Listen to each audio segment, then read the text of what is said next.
আসসালামু আলাইকুম সবাইকে। আমি অনেক দিন পরে আজকে ভয়েস ওভার দিতে আসছি। জানি না কেমন হবে আসলে। তো আমি ভার্সিটি ছুটি হয়েছে জন্য ঈদের ছুটিতে বাসায় আসছি।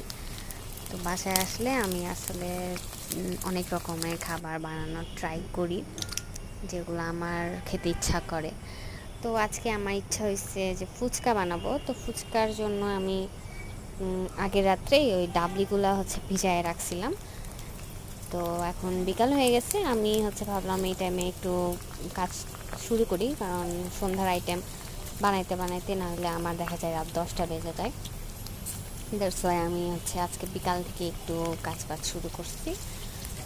তো এখানে আমি একটা ছোট্ট কড়াই, খুবই ছোট্ট একদম, যাতে আমাদের অল্প তেলেই জিনিসটা ফুচকাগুলো ডুবে যায়। ছোট্ট একটা পাত্রে একটু তেল দিলেই তাহলে ডুবো ডুবো হয়ে যাবে।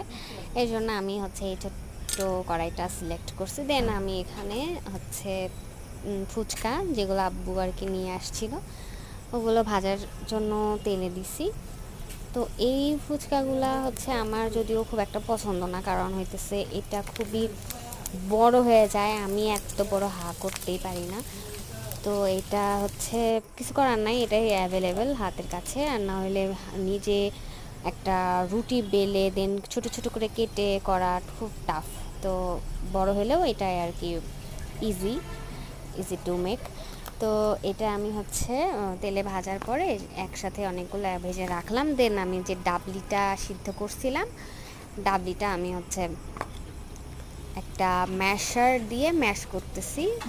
হাত দিয়ে করাটা একটু টাফ, কারণ আমি অনেকক্ষণ ধরে সিদ্ধ করলেও কেন জানি অনেক একটু মাঝে দিয়ে শক্ত রয়ে গেছিলো। তো এই কারণে আমি এই ম্যাশারটা দিয়ে অনেক ম্যাশ করার ট্রাই করলাম।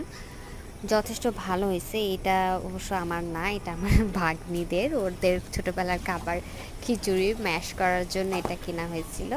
তো এখন ওরা যেহেতু একটু বড় হয়েছে, এটা এখন আমি কাজে লাগাইতেছি।